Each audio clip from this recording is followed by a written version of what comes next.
నెఫారియస్. నెఫర్ కరెక్ట్‌గానే పలికానా? ఏదోలెండి. మీరే జూసుకోండి. ఈ టైటిల్‌కి మీనింగ్ ఏంటంటే, దుష్టుడు, దుర్మార్గుడు అని అర్థం. అంటే సినిమా మొత్తం వీడి చుట్టే తిరిగిద్దనుకోండి. ఈ యొక్క దుష్టుడు, దుర్మార్గుడు చుట్టే. ఈ మూవీ తెలుగులోనే యూట్యూబ్‌లో అవైలబుల్‌గా ఉంది. ఫ్యామిలీతో మీరు హ్యాపీగా చూసేయొచ్చు. ఇక మనం స్టోరీ విషయానికొచ్చేస్తే, ఒక వ్యక్తి 3 మర్డర్‌లు చేస్తాడు. వాడిని పట్టుకొని జైల్లో వేస్తారు. వాడికి ఉరిశిక్ష కూడా వేసేస్తారు. కాకపోతే వాడేం చెప్తాడంటే, ఇది చేసింది నేను కాదు. నా లోపల ఇంకొకడున్నాడు. వాడే ఇదంతా చేశాడు అని చెప్తాడు.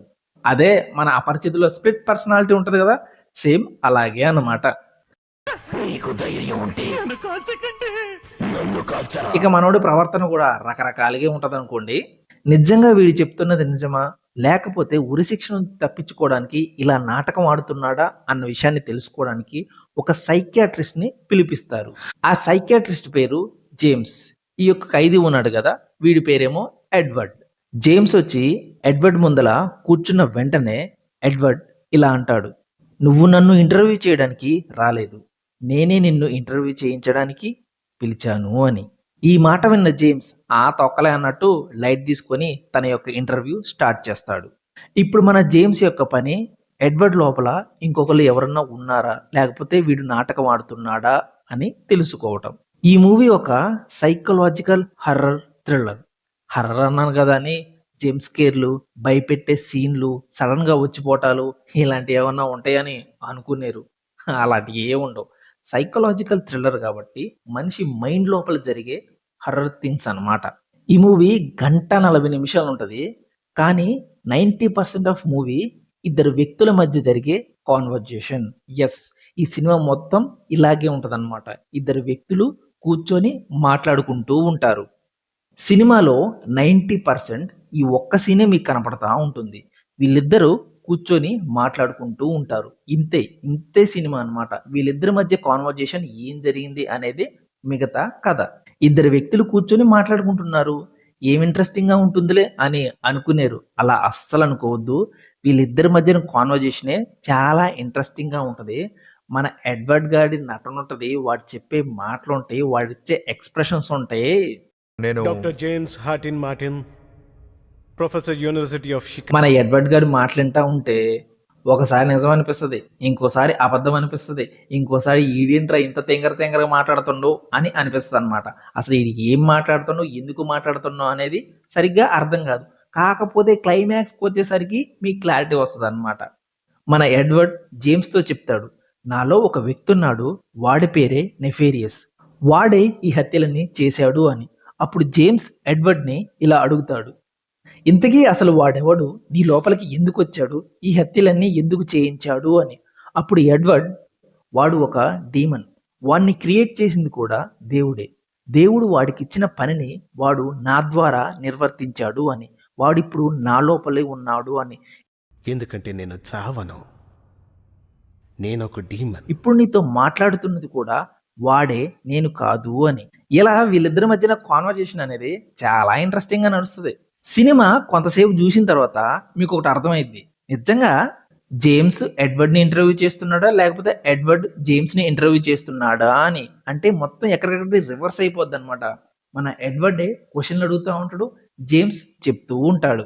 సో, ఇలాగా సైకియాట్రిస్ట్ అయిన జేమ్స్‌నే ఎడ్వర్డ్ మానిప్యులేట్ చేసేస్తాడు. జేమ్స్ అసలకే ఒక సైకియాట్రిస్ట్. ఒక ప్రిజన్‌లో ఉన్న ఉరిశిక్ష పడిన ఖైదీ ఈయన్ని అలా ఎలా మానిప్యులేట్ చేసాడురా అంటే ఆడు చెప్పే మాటలు అలా ఉంటాయి మరి. ఎడ్వర్డ్ జేమ్స్‌తో కొన్ని విషయాలు చెప్తాడు. అవి జేమ్స్ లైఫ్‌లో జేమ్స్‌కి మాత్రమే తెలిసిన విషయాలు. అప్పుడు జేమ్స్, నా లైఫ్‌లో నాకు మాత్రమే తెలిసిన విషయాలు నీకెలా తెలుసని ఎడ్వర్డ్‌ని అడిగితే, అప్పుడు ఎడ్వర్డ్ సింపుల్‌గా ఇవన్నీ చెప్తుంది నేను కాదు, నా లోపల ఉన్న డీమన్ అని అంటాడు. జరిగిన విషయాలే కాదు, జేమ్స్ లైఫ్‌లో ఇంక ముందల ఫ్యూచర్‌లో జరగబోయే విషయాలు కూడా చెప్తాడు. ఎడ్వర్డ్ గారు మాట్లాడిన తర్వాత జేమ్స్‌కి పిచ్చెక్కిపోద్దనమాట. ఎంతో కాన్ఫిడెంట్‌గా ఉన్న జేమ్స్‌ని సినిమా క్లైమాక్స్‌కొచ్చేసరికి ఈ స్థాయికి తీసుకొచ్చేస్తాడు మన ఎడ్వర్డ్ గాడు. తొందరపడకండి. నేను అనుకున్నదంతా తప్పు. మా మాట వినండి. ఆగండి. ఈ సినిమా యొక్క ఎండింగ్ అనేది మిమ్మల్ని కాస్త డిసప్పాయింట్‌మెంట్ చెయ్యొచ్చు. ఎందుకంటే ఓపెన్ ఎండింగ్ ఉంటదనమాట. డైరెక్టర్ మనకి వాడి లోపల నిజంగా డీమన్ ఉన్నాడా లేకపోతే వాడు నాటకం ఆడుతున్నాడా అన్న విషయాన్ని క్లారిటీ ఇవ్వరు, మనకి వదిలేస్తారనమాట. మీరే ఊహించుకోండిరా ఈ సినిమాని చూసి అని. చెప్పడం మర్చిపోయినా, మన ఎడ్వర్డ్కి ఉరిశిక్ష వేశారు కదా, కాకపోతే ఈ సినిమా క్లైమాక్స్కి వచ్చేసరికి మన ఎడ్వర్డ్కి ఉరిశిక్ష వేయరు. వదిలేశారనుకున్నారా? లేదు, కరెంట్ షాక్ ఇచ్చి చంపించేస్తారు. ఈ సీన్ కాస్త బ్రూటల్గా ఉంటుంది, క్లైమాక్స్లో ఉంటుంది అనమాట. ఈ సీను చూడాలనిపిస్తే చూడండి, కాస్త బ్రూటల్గా ఉంటుంది అనమాట. ఆ యొక్క కరెంట్ షాక్ ఇచ్చేది, ఆ షాక్ ఇచ్చేటప్పుడు ఆ నరాలు, కాళ్ళు, చేతులు ఇట్లా ఉబ్బుతూ ఉంటాయి అనమాట. దాన్ని చాలా నీట్గా చూపిస్తారు. కొద్దిగా ఇబ్బందిగా అనిపించవచ్చు మీకు, సో కొద్దిగా చూడండి అనమాట. ఇక ఇంకో వైపు ఏమో మన జేమ్స్ గడి పరిస్థితి అనమాట. ఎడ్వర్డ్ గడు మాట్లాడిన మాటలకి జేమ్స్కి పూర్తిగా బుర్ర దొబ్బేస్తుంది. దేవుణ్ణి దెయ్యాల్ని నమ్మని జేమ్స్ వాడు చూసిన విషయాల్ని జనాలకి ఎలా చెప్పాలో అర్థం కాక అయోమయ పరిస్థితిలోకి వెళ్ళిపోతాడు. ఇక్కడే మనకి సినిమాలో ఉన్న మెయిన్ కోర్ పాయింట్ అనేది అర్థమవుతుంది. అదేంటంటే మనిషి తన కంటికి కనిపించే విషయాల మీద కాదు, కంటికి కనిపించని విషయాల గురించి ఎక్కువగా భయపడతాడు అని. కనిపించని దాని గురించి ఊహించుకొని ఎక్కువగా భయపడతాడు. నిజమే కదా. క్లైమాక్స్లో ఒక ట్విస్ట్ ఉంటుంది. ఆ ట్విస్ట్ చూసిన తర్వాత ఏం జరుగుతుందో జేమ్స్ గడికి అర్థం కాదు, మనకే అర్థం కాదు. మూవీ అయితే చాలా బాగుంది. మంచి సస్పెన్స్తో థ్రిల్ ఇచ్చేలాగా ఇంట్రెస్టింగ్గా నడుస్తూ ఉంటుంది. యూట్యూబ్లోనే ఎలాగో తెలుగులోనే అవైలబుల్గా ఉంది కాబట్టి హ్యాపీగా మీరు చూసేసేయండి. ఓకేనా? బాయ్.